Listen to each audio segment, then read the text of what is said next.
I'd like to tell you a story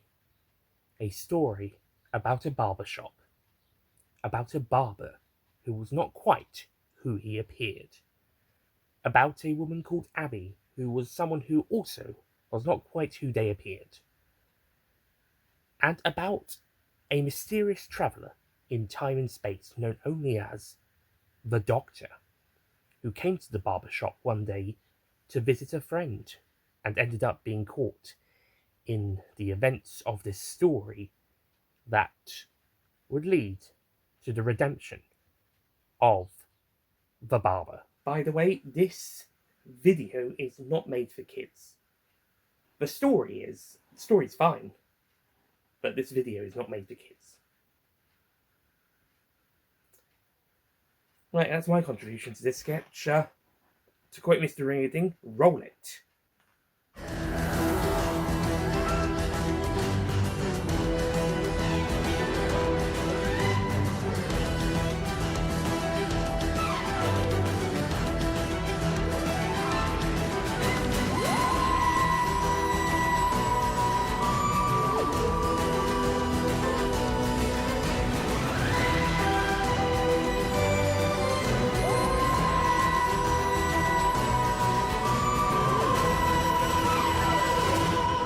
Hello ladies and gentlemen, Nick here, and welcome to my review of Doctor Who Season 2 Bad Wolf, Episode 5, The Story and the Engine.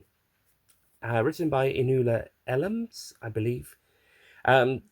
First of all, a bit of an apology. I did say I was going to try and get this review out midweek, like around Wednesday, Thursday. That was the plan, and then Thursday's schedule kind of changed at work. I kind of got a bit of extra times, and Wednesday, a bit of extra time Wednesday and Thursday, so ended up not being able to do, and we were going out Thursday and Friday, so wasn't able to do stuff on Thursday, and didn't have much time Friday, so we're doing it Saturday, recording it on Saturday the 17th of May 2025, so hopefully I'll be able to get this up before birthday so that I can still do the Interstellar Song Contest review for that, if I get that one done lickety-split. At time of recording, it has come out on iPlayer, but it hasn't aired on TV, and I'll let you guys know in this review that if it does broadcast on TV, or if we have to wait till Sunday for its TV broadcast. At time of recording, it's 1:21 or 1:22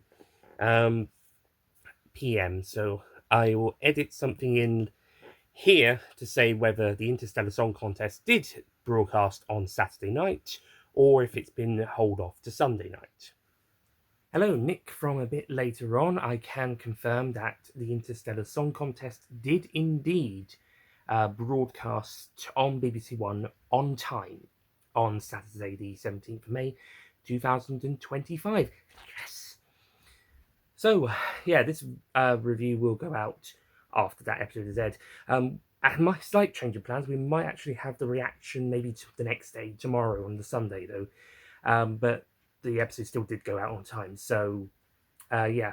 So this video should be first, then the reaction, or it could be the reaction then this, depends what happens. Anyway, back to my earlier self for the review. Thank you, me. So, with the Interstellar Song Contest coming up next, let's dive into the story and the engine. After watching this episode again, I sort of follow it a bit more than I did the first time round, but the plot basically sees the Doctor go to the barbershop in Lagos, Nigeria in 2019, as whilst he's trying to use the Vindicator to find a way to get Belinda back to her timings, and back home to her in her present time. He stops by the barbershop to say hello to a friend of his, but the barbershop has been taken over by a man known only as the Barber, who basically is sort of someone who turns out to be the one to help and create the gods with their stories and backstory stuff, etc. He's been helping them with their plans. We see a glimpse of Lux, for example, in here.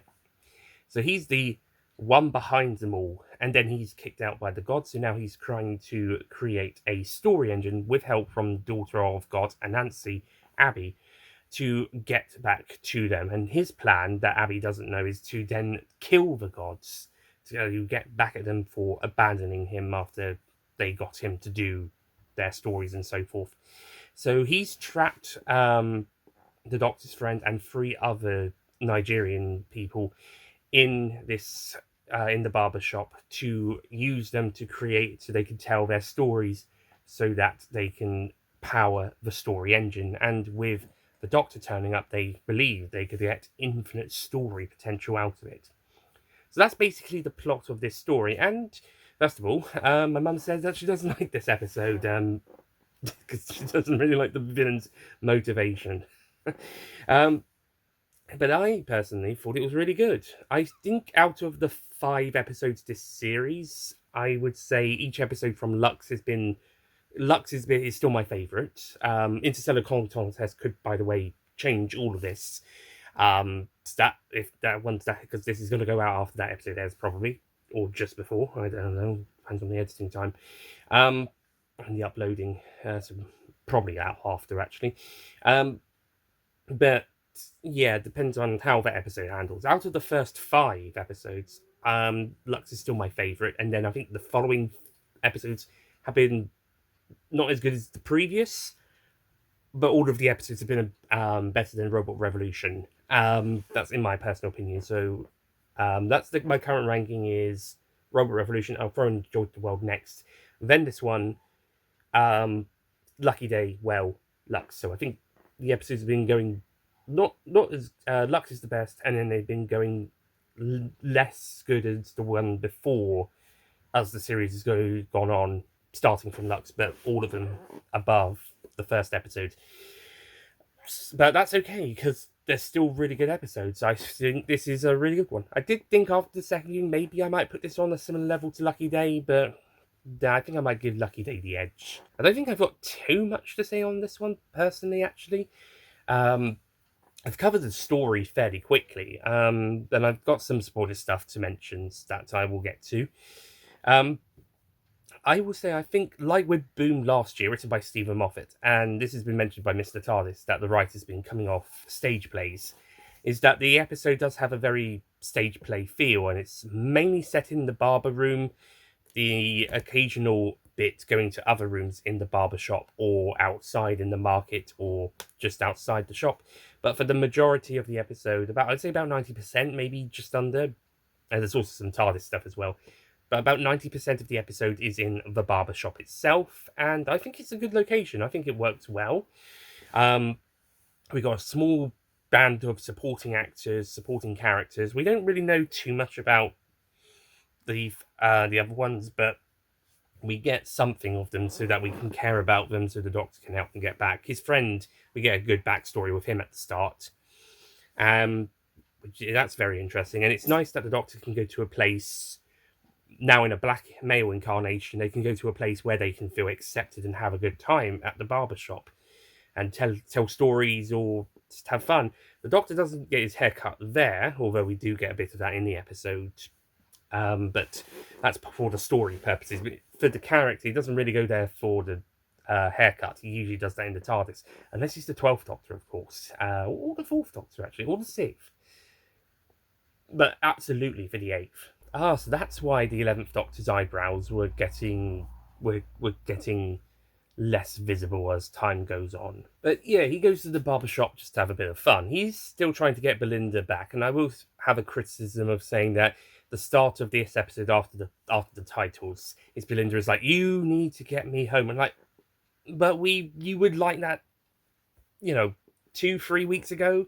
And, that made sense to her, but she's still nagging him. I understand that she wants to get home, but in the sort of the bossy type of attitude from the first 2 episodes. I think Belinda's telling the Doctor that he needs her to get home could have been done a bit more like, persuadingly rather than bossy. Because I feel that that's more Belinda from the first 2, maybe even 3rd episodes, whilst by this point I think she's kind of mellowed a little bit. That being said, we did have a week off to follow Ruby on one of her adventures, so I don't know, maybe she hasn't mellowed as much as I thought. But actually, then she does mellow as much as I would have thought afterwards when the Doctor's talking about the barbershop, and she's like, "Oh, go on then, you go and have a good time for a bit." After this, she's pretty cool in the episode. The Doctor tells a story of her A nice one where she's looking after a patient, and then that patient then comes back to say thank you. That was a good scene. That was really nice. And also, by the way, I really liked that the stories of the other characters were done in a really nice African style animation, like 2D drawings, Nigerian or African style on the wall. Although when the Doctor did his, it would be live action, which makes a lot of sense for the visualization. But I thought that was a really cool idea of how they did the animation for the stories. Like with Lux playing with 1950s/60s animation style when they go into the film reel, it's really cool to see this. And also, Can You Hear Me from series 12? That it's interesting to get these pieces of animated segments in a different style, and it's really cool. I wonder if they'll do an episode in the style of one of the animated Missing Stories or one of the animated David Tennant specials next, or Scream the Shulker, or the webcasts. Shulker is a webcast, but it's different style. But yeah, this story's strongest bits are all about the stories being told and all about the characters, or specifically the Doctor and the Barber and Abby. And I think the Barber is a pretty good villain, despite maybe his motivation not being the best one, but he does come off as a legitimate threat to begin with, as well as one that you could sort of relate to and even forgive at the end. By the way, this story is one of the very few, at least in RTD, that nobody dies in. There's not been that many where there hasn't been any deaths, or very few at the very least. This one and Lucky Day, definitely. And I think that works to its strengths. And I think the Barber's having a redemption and using his powers for good at the very end after being persuaded to do so is a better outcome. I think that works really well, and it also shows the Doctor's more human side trying to talk him down from being left inside to be blown up with the story engine.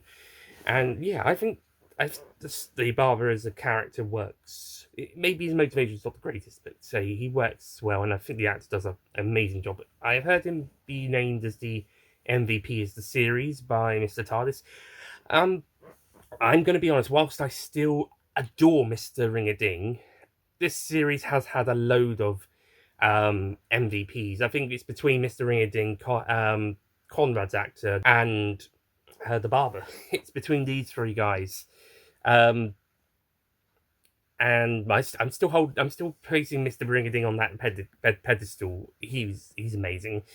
But yeah, the Barber here was pretty interesting villain and played superbly. Meanwhile, Abby is also really great. She's interesting as well, because we've got a character who, the Fugitive Doctor. Spoiler for this episode: the Fugitive Doctor makes an appearance. That Anansi had made a bet with her and deliberately lost, so that the Doctor would marry Abby, one of Anansi's daughters. But the Doctor had to leave them because they were a fugitive back then and busy in their own story, their own Big Finish story, or Titan Comics, whoever decides to pick up the pieces next. BBC Books, maybe? And it was interesting getting that cameo, although it did raise questions of how did the Doctor recognise her when they couldn't remember the Fugitive Doctor. I saw a good video by Philip Hawkins yesterday about the possibilities of when memories were seeping through. So perhaps maybe the memories seeped back through when the Doctor recognised her. Perhaps she helped with that. And to be honest, that scene did look like it was more from her point of view than with the 15th Doctor. It's a shame that Unleashed don't really talk about it, the Fugitive Doctor coming back. I haven't really seen a behind-the-scenes video talking about it yet. I don't know if they've done one yet or not. I'd have to go and find it later if they did. So I'm hoping there's some more of that, either in the bonus Unleashed episode that will be included on the Season 2 box set like last series, or more behind-the-scenes featurettes included on YouTube and on the box set that will come later, because it is a bit of a missed opportunity not talking to her much. Still, it's nice to have a reference to her once again, and still showing that they were still an important part in the Doctor's story beforehand. I'm also going to say that the whole Doctor using I am the Doctor, this is my life, this is my story, with all the screens on thing. That was cool at the time, but I did notice some people saying it will get a bit old if this keeps being used as a way of the Doctor saving the day. And yeah, there's only so many times you can say, oh, by the way, this is all of my previous lives. I am awesome, sort of thing. It's only so many times you can do it before it gets a bit old. We did have Rogue last year where they were showing off all of their previous other lives, and I do feel like this does make sense for this story. But yeah, I can totally understand if people are going to get a bit tired of it. Now, if there's a new Doctor next series or in one of the future series, yeah, do one for them as well. And then you can incorporate them into it. But I can totally understand if people are getting a bit fed up with this type of thing, because it does get done quite a lot, especially after Rogue did one. Also, where's the Sylvester McCoy and John Hurt clips? I can understand Jo Martin not being shown because we had a cameo of her earlier, but where's the Sylvester McCoy 7th Doctor and John Hurt War Doctor clips?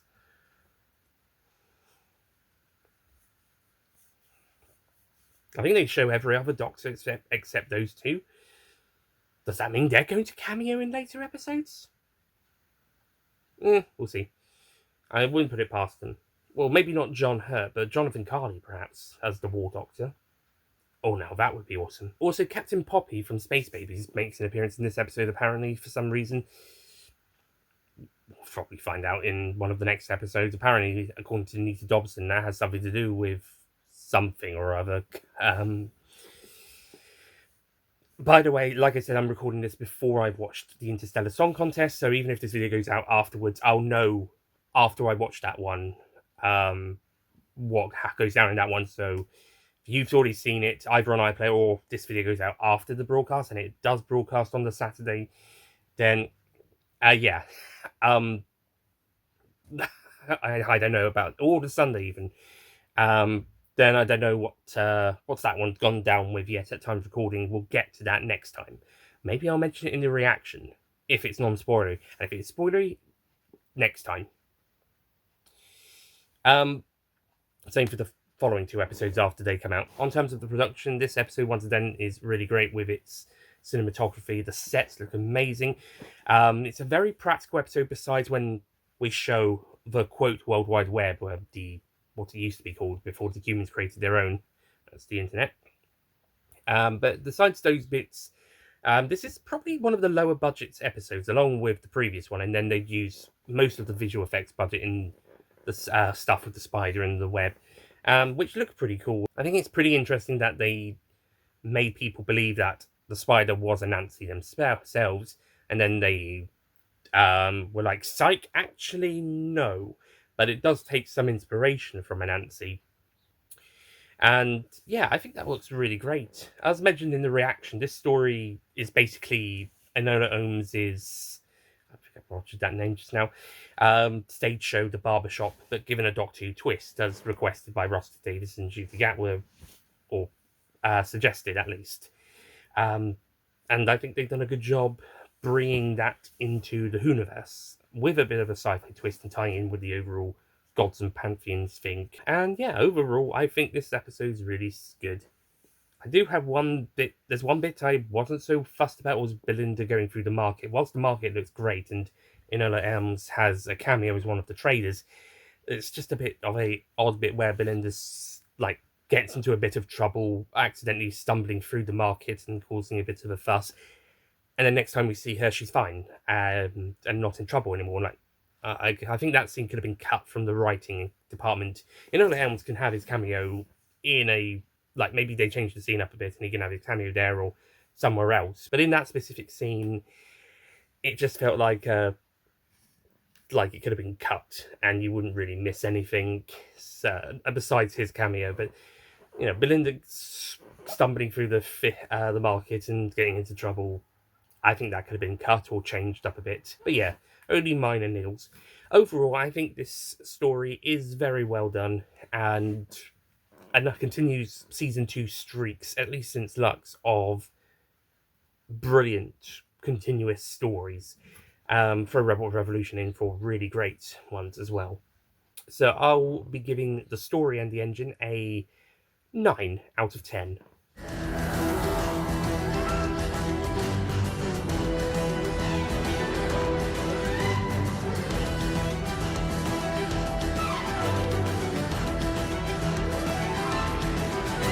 not perfect, but it's definitely solid.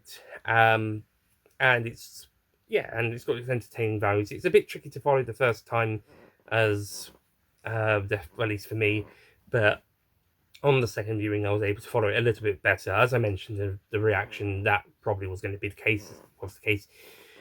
So yeah, worked out really well in the end. So that's it from me. Thank you for watching this review.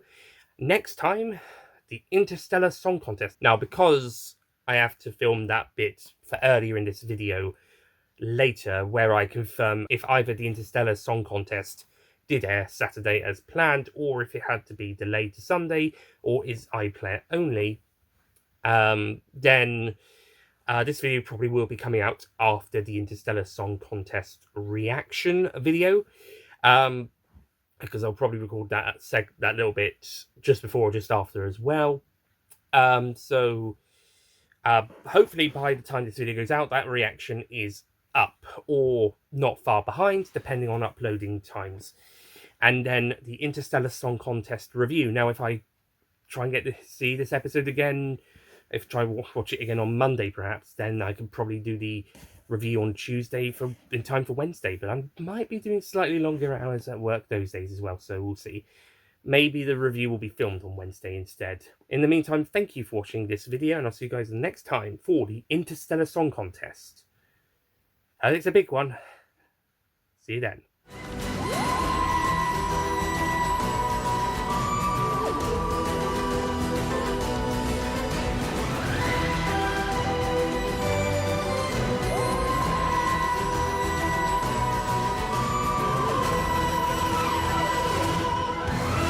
Don't forget to click below to subscribe to the Nicholas Payne YouTube channel.